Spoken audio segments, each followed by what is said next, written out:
If you walked down this street, you wouldn't notice anything. It's just a street. But in 1762, it was so packed with people trying to speak to a ghost that authorities had to step in to manage the crowds. There was a ghost on the street and it was accusing someone of murder. Now, it was all a hoax, but the accusation behind it, that's a different question. Our story begins with two people. William Kent, who moved here to make his living as a moneylender, and Fanny Lies, the woman he was not allowed to love.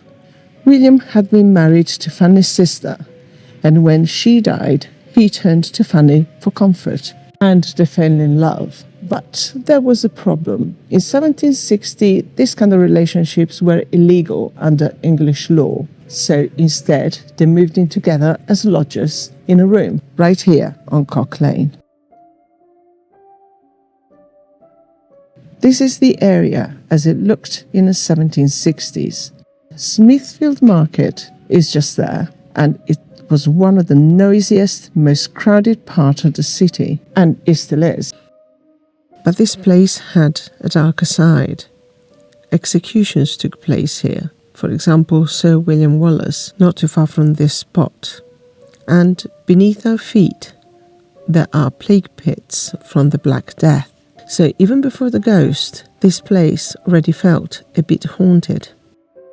Their landlord was a man called Richard Parsons, and it was someone with a little bit of a reputation. Despite appearances, he was a known drunk and drowning in debt. He owed William Kent £12, which at the time was a lot of money, and he had no intention of paying it back. Shortly after, Kent and Fanny moved in together. Unexplained things started to happen, like scratching and knockings coming from behind the walls that would disturb their nights. One night in October 1759, William was away on business. Fanny didn't want to stay alone, so she asked for Richard Parsons' daughter, 12-year-old Elizabeth, to stay with her for the night. And they both heard it. Scratching and knocking coming from behind the walls. The scratching, I get that. That could be rats, for example. But the knockings? I don't know. The scratching and knocking stopped when Fanny and William moved to another room. They needed more space because Fanny was with child. But then, on the 2nd of February 1760, Fanny suddenly died. They said it was smallpox, which was pretty common at the time. And that's where this story really begins, because that's when Richard Parsons had his idea.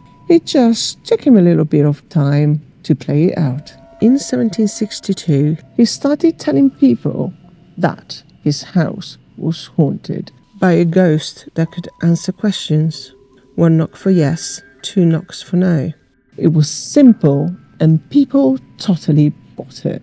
Night after night, in a candlelit room, the ghost they called Scratching Fanny made her presence known.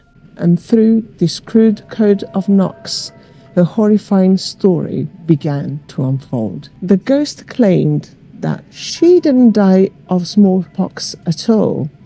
He claimed that she was poisoned with red arsenic, and the killer was none other than William Kent. And the message of the ghost was clear. He would not rest until Kent was hanged. This sounds ridiculous, and not just because of the names. But yeah, maybe it is.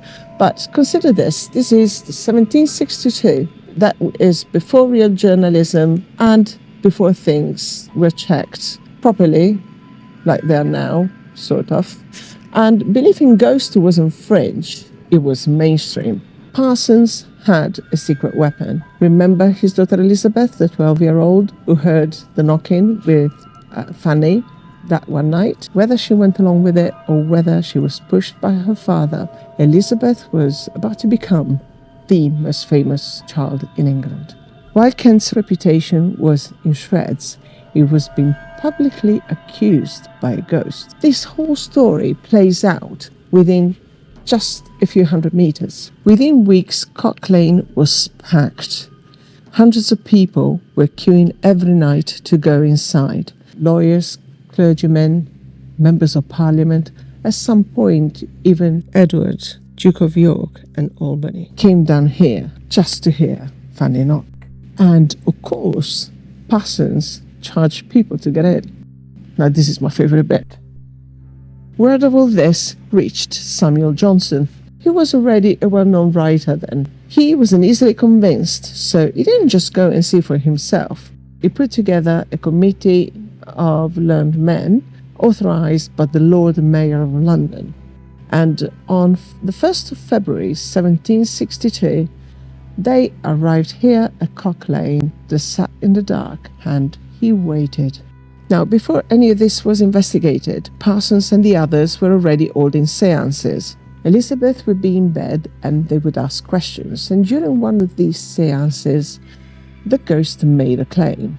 They said that if they went down St. John's Church, Eve would give whoever went there 3 knocks on Fanny's coffin.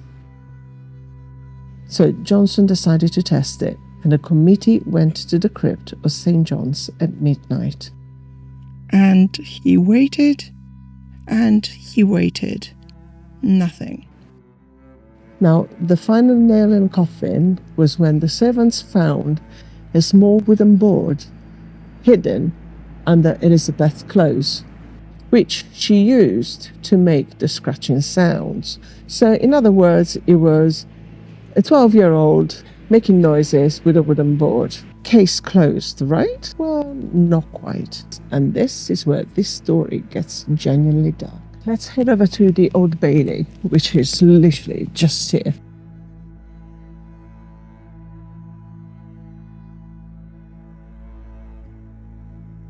William Kent pressed charges, and on the 10th of July 1762, Richard Parsons, his wife, and Mary Fraser, who used to run the seances for him, to trial here at the Old Bailey.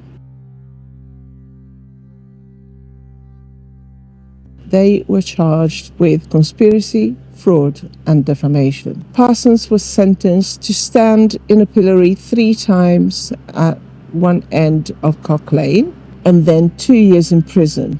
His wife got 1 year in prison, and Mary Fraser 6 months of hard labour. Elizabeth was let go because they thought that she was under the influence of her father. After that, she virtually disappeared. Now, I want to sit with that for a moment, because everything we've just talked about, the fraud, the lies, that was all punished. Something else happened in that house, and nobody ever put that on trial. That's almost certainly what happened. There was no evidence to support otherwise. However, William Parsons' accusation was very specific. He mentioned that Fanny Lyons was poisoned with red arsenic. He didn't have to be that specific. The ghost would have knocked anyway. Did Parsons know something? Because here's the problem. See, the accusation came from a discredited ghost hoax. No one ever properly investigated Fanny's death. The doctor said it was smallpox, and that was that. Everything else dismissed with a ghost. Now, William Kent was almost certainly innocent, but almost certainly and definitely aren't the same thing. Could the Parsons done it? They both had a motive. Debt, resentment. Now, could a Parson try to poison William and ended up poisoning Fanny? That is also possible. When you think about it, we have a man who had no problem whatsoever to put his daughter at the center of public fraud. He had her put in a piece of wood under her clothes and make scratching and knocking sounds, surrounded by very powerful men. No problem at all. And then there was the knocking. No one ever properly explained what it was. At least not while Fanny was alive. A ghost? Maybe. And that's what makes this place so strange. Well, you guys, thank you for watching, and I hope you enjoyed this video. If you did, please give us a thumb up, and I shall see you in the next one. Bye! Look forward.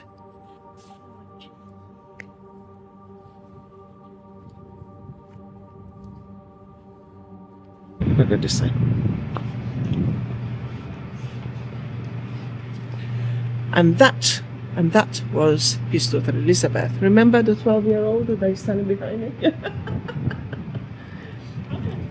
Well, that's really interesting. This is part of the original Smithfield or Smoothfield, which from ancient times was used for joust tournaments and executions.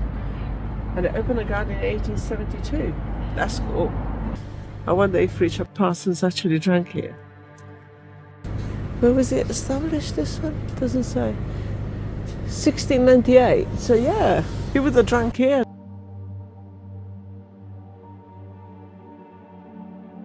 That's Smithfield.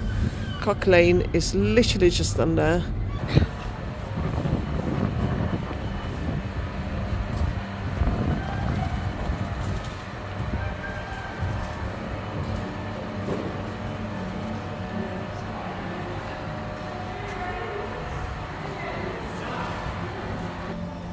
So Smithfield Market was only 100 meters away, and that was one of the busiest, noisiest parts in London, and well, it still is, even on a Sunday when there's no one around. What's interesting about this place is that underneath here there are some plague pits from the Black Death. So, you know, I get that there was a heavy feeling going around the area anyway.